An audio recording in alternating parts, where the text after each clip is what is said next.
everybody. Welcome back to From Small Things. My name is Sue and I'm a scrap quilter living here in southeastern Pennsylvania. And today's episode, I just have a lot of just little things to share with you. I do have one finish, and it's not what you're thinking, but we'll get to that in a bit. But most of it is things that you may have seen before that are works in progress. And so let's get caught up on everything I have here in front of me.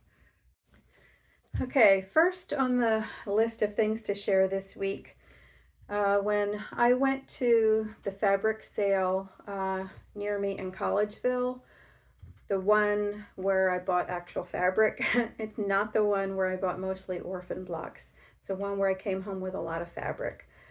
One of the things I brought home that I shared was a huge Ziploc bag just shoved full of fabric. And most of the fabric that was in here were strips. So I took those out with the hopes of one day making a log cabin out of those. So everything else that was in this bag, I wanted to cut down into usable sizes. And so I made good progress on it, but I'm not finished yet. I still have this small stack right here that I have to cut down. And this will go quick because most of these pieces in here are actually larger sized pieces. I started with the smaller, tinier, more fiddly pieces first because I knew they were going to take longer to do. So this is what I have so far. These are all 1.5 inch squares that I cut, and I did sort them out by color families. So I have those two piles and this pile. So they are going to go in with a project I'm working on that I will share with you later. I'm not quite ready for that one yet. I have a lot of work to do with that. So those are the 1.5 inch squares, and then these are my 2.5 inch squares that I got out of the fabric. There were a few in here that were already made into 2.5 inch square block units. Just a few of them, and all of them, I think there are only about 4 of them in there, and they all have that orange square there in the corner. And then these are the rest of them so far. And then after I cut out my 1.5 inch pieces, I still have this stack that has pieces that are too small now for 1.5 inch pieces, but I can still use this somewhere. So this will get filed away in my box that I use for basically making like string quilts or just scrappy things where I can just sew random strips together like this. So this is manageable. These piles are manageable. And this pile still has to be done. But this, like I said, this won't take me long to go through this. So I feel like I made good progress with that. Okay, next. And some of the other fabric that I brought home from the last fabric sale, I try to remember to pick out any fabric that is red, and I pre-wash it before it goes on my shelves in my sewing room. I'm pretty good about doing that. Every once in a while, something might come in my sewing room and I just forget to wash it. But in this case, because I had a whole box or a whole bag of fabric, actually, which I still have that bag of fabric, I haven't touched it yet. I've just been busy with other things. I wanted to show you, I pour in very hot water from the faucet, and then I will also boil some water and pour that in also. And for the amount of fabric that's in here, I don't know if you can really tell. The water is a little pink, so there was a little bit of bleeding. For the amount of fabric that's in here, this is not alarming to me at all. This is just the first wash, and I don't have any detergent in here at all. I'm more interested at the first dunking like this. I really want to see if there's a problem and what fabric, excuse me, might be causing the problem. Sorry for the interruption. I had a little bit of a coughing fit. As you can guess, the sewing room gets a lot of lint and dust, and I must have swallowed a little bit of dust in my throat. Okay, so as I was saying, this is the first bath that this has had. When I wash smaller pieces, I usually do just get a plastic container like this and put them in here instead of putting it in the washing machine. As you probably know, if you put small pieces in the washing machine and then in the dryer, they're going to come out tied up in a bunch at the end. So this works for me, especially because it really gives me a good idea of how much dye is being discharged into the water and whether I need to panic about it or not. This, like I said, is not that bad. I'm not worried about this at all. I will rinse this out and then do the same process again until the water is absolutely clear. I'm guessing this might take just maybe 2 more times of doing it like this. And then I will just line dry this and fold everything and put it on my shelf. And then when I do use reds in my quilts, I will try to remember, again, that's the hardest part actually, is the remembering part, to throw in a color catcher when I wash it.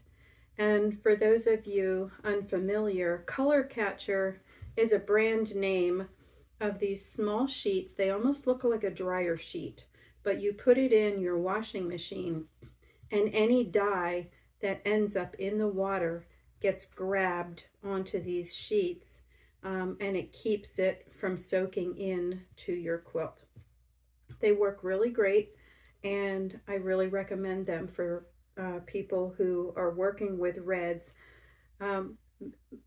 It seems that reds are the ones that want to bleed the most, but they're not the only colors that will bleed.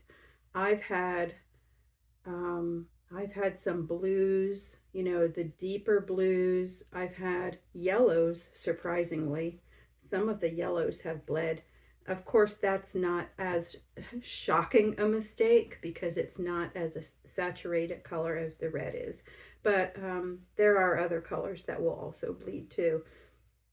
So I think every quilt store should sell color catchers also. Because I don't know if they do. I mean, I'm sure some of them do, but it just seems like they go hand in hand to me with quilt making. So that was just another thing.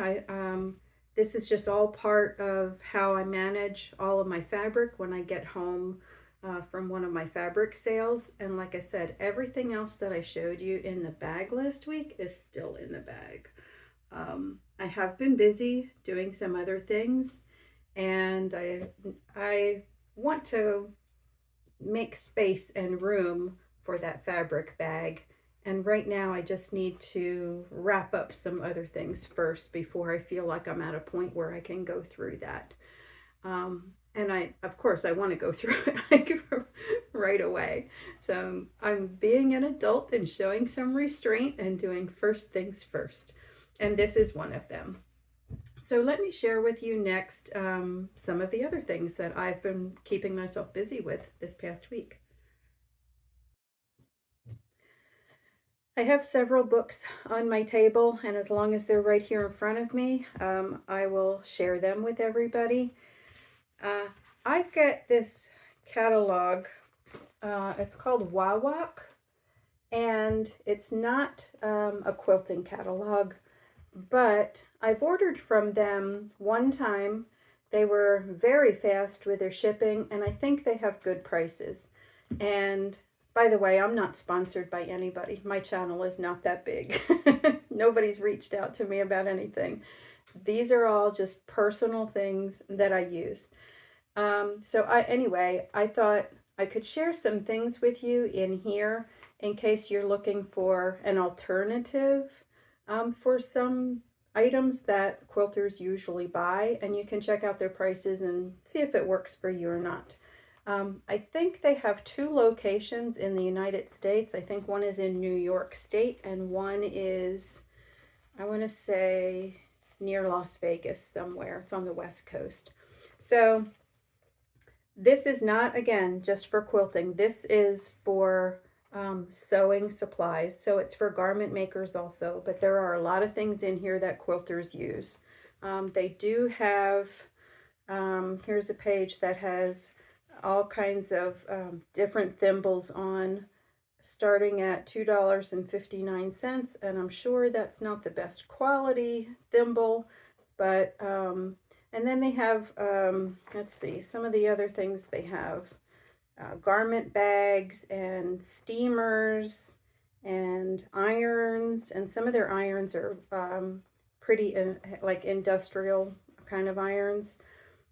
They have a whole page full of scissors, actually several pages of scissors. They have rotary cutters and the blades.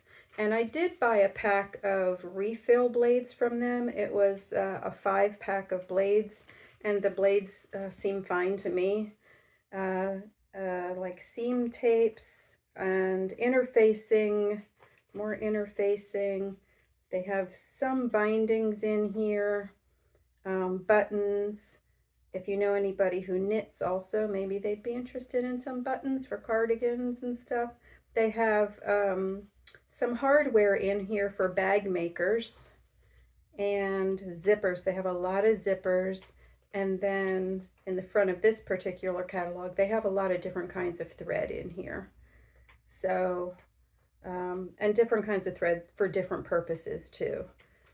So, again, this is just something I've used like once or twice, and I've just been real happy with their prices and the delivery.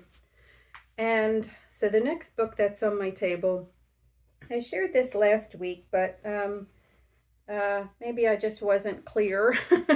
But a couple of people have asked me again, what is this book and what is the date of the book? Because I'm planning to make a pattern in here that is this pinwheel quilt.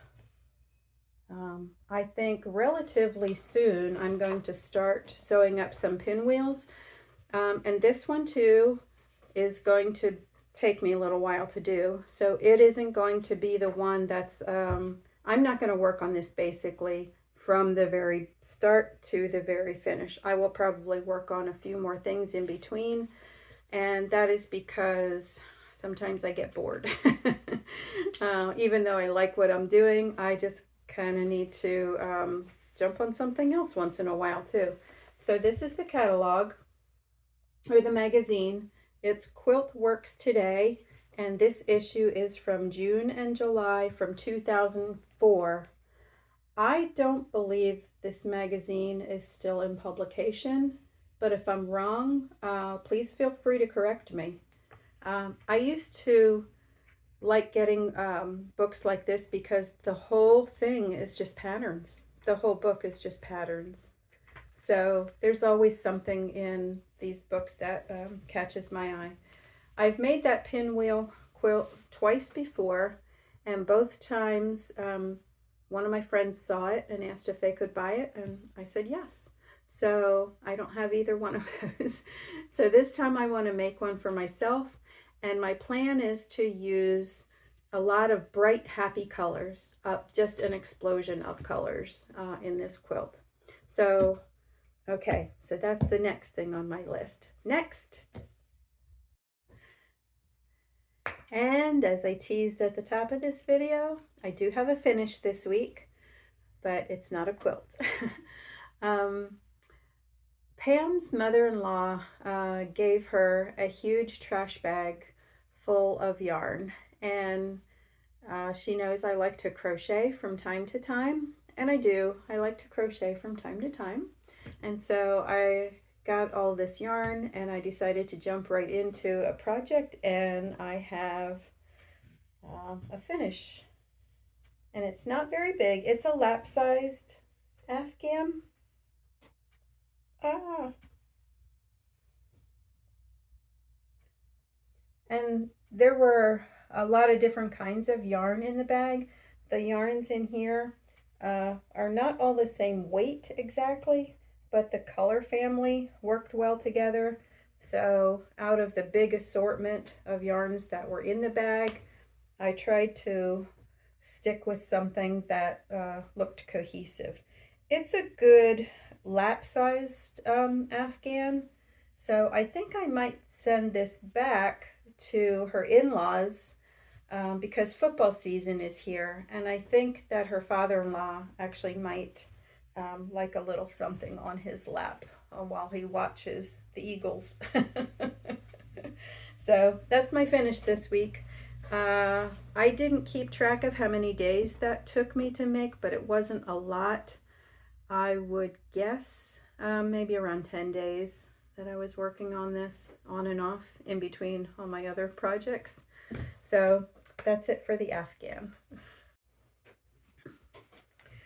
Okay, on to the next. This one is not mine, but every once in a while I get a few people wondering about CJ's progress on his quilt. And CJ is my son-in-law, and during the summer I taught him how to make a quilt. He's a school teacher, so in his summers off he usually likes to try to find something that he has to show for his time off in the summer. He doesn't want it to just go by and then end quickly and then think, what did I even do? So this year we decided that he was going to learn how to make a quilt. He did so well and he really enjoyed it. He's at the quilting phase now, and he's not working on it nearly at the rate that I would because I'm retired. He's back to school working again, so he doesn't have nearly as much time right now to devote to the quilting part. But he is working on it, and so I just wanted to give a quick update on his progress here. He's doing the big stitch quilting here. Can you see that? His stitches look really, really good. They look consistent, and he's also doing the sashing in between as he goes. So right now he's got about 11 blocks finished with quilting, and there are 36 blocks in the whole quilt. So he's making progress, and as long as he keeps going, even if it's at a slower pace right now, that's how things get done. So I think he's enjoying it. So this is just his progress on his summer series of learning to make a quilt. And as far as what I've been working on at my sewing machine, I had started a project of making little 9 patches with some of my brown squares that are in my drawer of 2.5-inch squares. And this is the pattern that I was using, putting 4 brown patches in one corner, surrounded by neutral patches.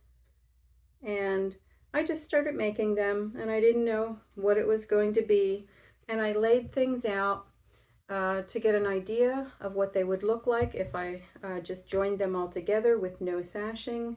And then I also laid things out to see what they would look like if there was an alternate block. I have so much stuff in my stash.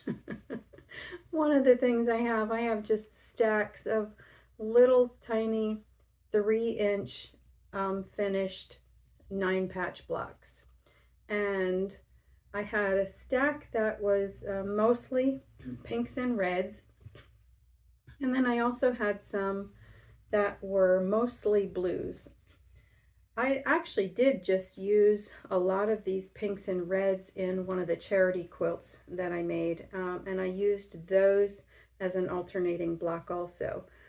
I decided to get these out of the box that they were in because I would see them from time to time in the box, and then they would go back in the box again and I would forget about them again. So I thought, if I get them out and I keep them in view all the time, I'm much more likely to use them. And again, they just have to be out where I can see them all the time. I didn't intentionally get them out to make a project with these, but now that they're out, when the occasion arises, now it's in the front of my mind and now I can use them. So that was a long story to get to this part. I tried a couple of different ways to set these blocks, and I took pictures with my phone, and this is what I came up with. This is, now I'm calling this one block. So it has a 9 patch in the center with cornerstones on the outside, and then the other block is my brown 9 patch block. And I'm having all of the brown blocks meet here in the center. And then once they're all together, these blue blocks will chain through the whole quilt. So I've been working on these. I don't even know how many I have. I didn't really count them. And I have more stacks here of the blue ones and the brown ones that I just didn't press yet. So once I press these and get them all joined together, I'm going to see what I have. And I really think at this point, whatever I have, I'm going to call it done, only because I'm getting a little bored with it. I mean, I like it. It's not that. Maybe it's just because I went to the fabric sales too, and I know I have new fabric to play with, and I have a few more quilts that I'm very excited about starting. So that's probably more of a reason why I just want to finish this one up. So if it needs a border, I might make a just something simple for a border. I don't think I'll do like just a solid print around it. I was actually thinking maybe I could do a square on a square, you know, on point or something like that, but still something easy. But again, that's just going to be at the front of my work area for the coming week so that I can get this together and see what I have before I can either cross it off my list or just make my final decisions on how I want to finish this quilt. So my hand quilting project this week was the same as last week. I'm still working on the blue Ohio star quilt, and I made great progress on it. And the next video, next week, I will have a finish. This week, not a finish yet.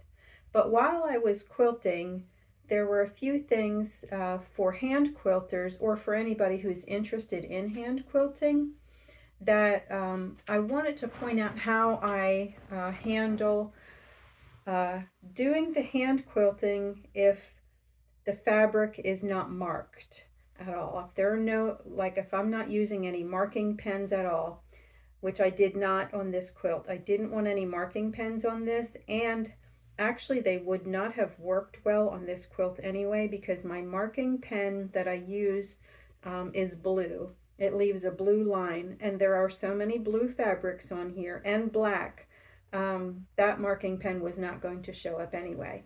But I quilted this quilt just with straight lines through the whole quilt, top to bottom vertically, just all straight lines. And for the smaller blocks, I was able to eyeball my lines because like a 6-inch finished block, you're basically working in a 2-inch square and then the next 2-inch square and so on. And so I was able to eyeball to the mark that I needed to get to. But now this one here is a 12-inch block, and it was a little more difficult for me to keep my lines from going wobbly. So these are a few things that I wanted to pass on in case you ever come across a similar problem. And so the first one, I quilted along this seam line here, a little bit on this side of it and a little bit on this side of it here. So I had this seam line to follow, again, just to eyeball pretty closely here. But then once I got into this part here, I didn't have a lot of points to quilt towards. So one of my first suggestions is to get some tape. And that is what I used along the first part here. I laid my tape right on this seam line here. Now I do have this quilting line here that I already did, but my tape covered that part up. And if you can see here, now my tape is going to be my guideline, and I could hand quilt along the edge of this tape. But the thing with tape too is it wants to curl up, especially as you're working on it. It wants to curl up. And the other thing with tape, you can only use it once or twice before it just doesn't want to stick anymore. So what I would do to make it last a little bit longer is I would pin it down. Let's see, I need some short pins here. So I would pin the tape on, and I usually put about 3 pins in just to keep that tape on. Now, like I said, the first time you use your tape, it will stay there pretty good. But now when I need to move it over, it's not going to stick very well again. So that's where my pins come in for that. And so now I have an edge here, and because this side of the tape is following that seam line, you know, that's a good quilting line there.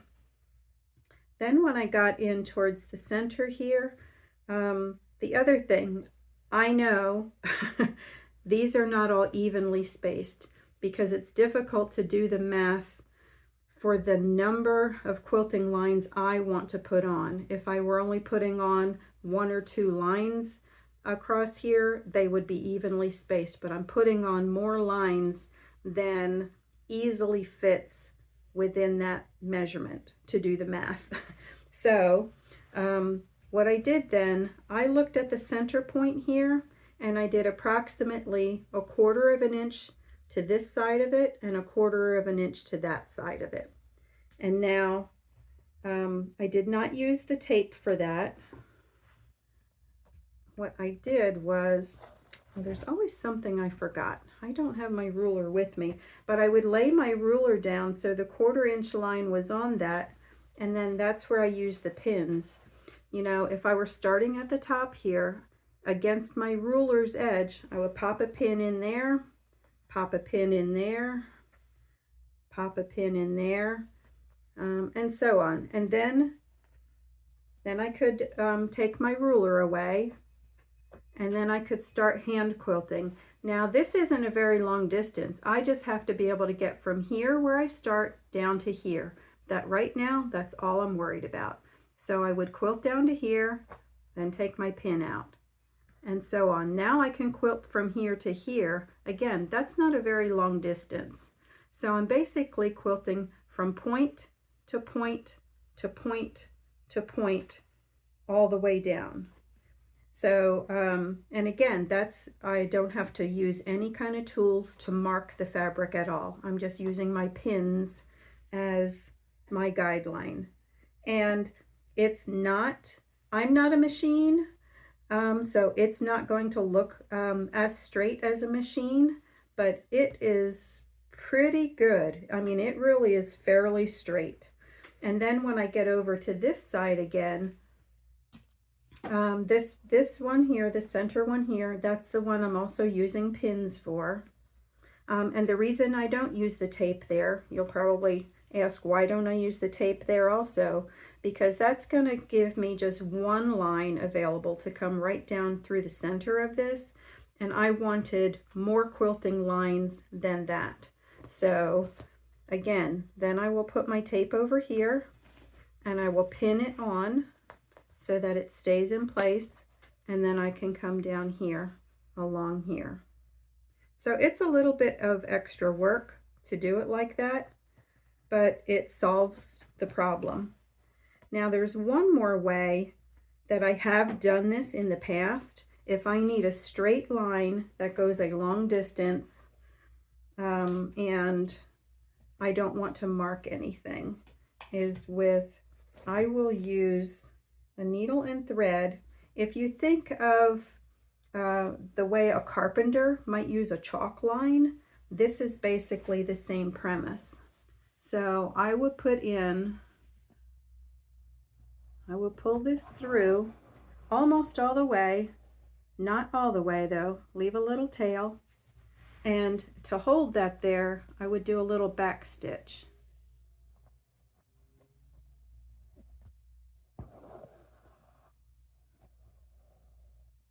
And then I can take this all the way to the other side, but that seems a little long for me because while you're quilting, this can still wobble a little bit from side to side. So you can just take another little back stitch then.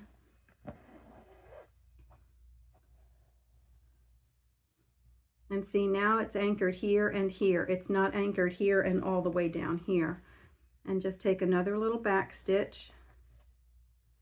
Actually, it can be a bigger back stitch because you can take this out then and reuse this because I'm not knotting it. And now that should be fine to quilt through, and then just tug on this as necessary. Like I said, I've used this before also, but not as frequently. But I just wanted to give you just another alternative of you know, something that could solve the problem of how do you get from point A to point B like without marking anything. So that gives me a straight line there. And then I can take this out again, and I would probably need something to get under that little back stitch, which at my sewing table I do have. I could use my seam ripper or something just to get that tail out, and then you can just take this out and just reuse it all the time. But it does give you a nice straight line from point A to point B if you have like long distances to go and you don't want to mark your quilt top. I hope this helps. I also wanted to draw attention to the quilt on the door behind me this week. Because I don't have a new finish, so I look through some of the pile of quilts I already own. And the one on the door behind me today, I bought this at my local thrift store, not because I need another quilt, goodness knows, but the price tag on this was $2.49. This is all hand embroidered and all hand quilted, and it made me so sad that it ended up in a thrift store. And I thought, this needs to come to somebody's house who will appreciate all of the work and all of the time that went into it. And it's in perfect condition. There are no issues on it whatsoever. There's no staining, there's no wear on the fabric at all, and I just love it. But so I thought I'll get this one out today and share something with you from my vault of quilts. So the next thing, I have a quilt right now that is being basted. Oh, the other thing too, I almost forgot.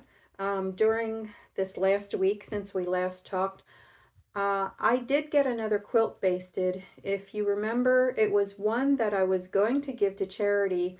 It's a green and white checkerboard quilt. And so I did get a backing together for that, and I did have to piece the backing on that. But I did get that one basted also. So right now, as soon as I'm finished with the Ohio Star quilt, the next one up to be quilted is the checkerboard quilt that has the scallops around the outside edge. And then it will be the green quilt that I just basted. And so I have another one now being basted too that's on the floor in my basting room. So we'll go take a look at that one really quick. This is the vintage quilt that just came home with me from Ephrata. And so this is the next one that I'm working on right now with basting. And when I opened it up and laid it down, I was surprised. The outside scallop is not the same color as the inside here. And I didn't realize that when I bought it. I mean, it's fine with me, but when you're at a sale like that, and especially with a quilt this size, it's really difficult to open things up and really examine them, especially at a place that there's a lot of people around all the time. So I'm fine with it. The issues I'm having with this quilt, there are a few. One of them is that the scallop border goes almost directly to the edge of the white part. There is not even a quarter of an inch there. There is no wiggle room for me at all on that edge. So some of that scallop will get cut off when I put a binding on that. I don't know how to remedy that. There just is not fabric there. They took that all the way out to the edge. So that's one thing. In the scope of the whole quilt, for me, that's not a big issue for me. I like to save these quilts as much as I can. And I still feel good that a quilt like this is not ending up in a landfill, and it's not being cut up for, to make, like a stuffed toy or something out of. I'm preserving this quilt as is. So even though it's not going to be perfect, it will be hand quilted and it will be a finished quilt. Okay, so the other thing, this is just something interesting that I noticed about this. This scallop border is all one piece of fabric, except there are 4 seams in it, and it's not where you might expect. I would have thought maybe in the corner here, these are mitered corners also, by the way, on this white and the blue. They mitered their corners. This scallop, from that point down there, up here, this is all one piece of fabric, all one. Right here is a seam. So there's a seam along these shorter edges here, and then right here is another seam. So from here all the way down and around that other corner, that's one piece of fabric. There are no seams in there at all then. And I thought that was really interesting too, to see, when you see things up close like that. And now the third issue, well, that wasn't really an issue. That was just something interesting. My biggest issue so far with this is while I'm basting it, I'm finding this is very difficult for me to baste through, which means this is going to be very difficult for me to quilt. If I'm having trouble getting my basting needle through it, I'm going to have trouble getting my quilting needle through this too. And I believe the problem is the fabric that's in the body of this quilt with the hearts and gizzards pattern. On the back of the quilt, I do have a sheet for most of it, but that sheet, based on years and years and years of experience of my using sheets, the sheet that I have on the back is very soft, and I don't believe that has any issues in it. And the batting that I use is the same batting I always use for my quilts, so I don't think the issue is the batting.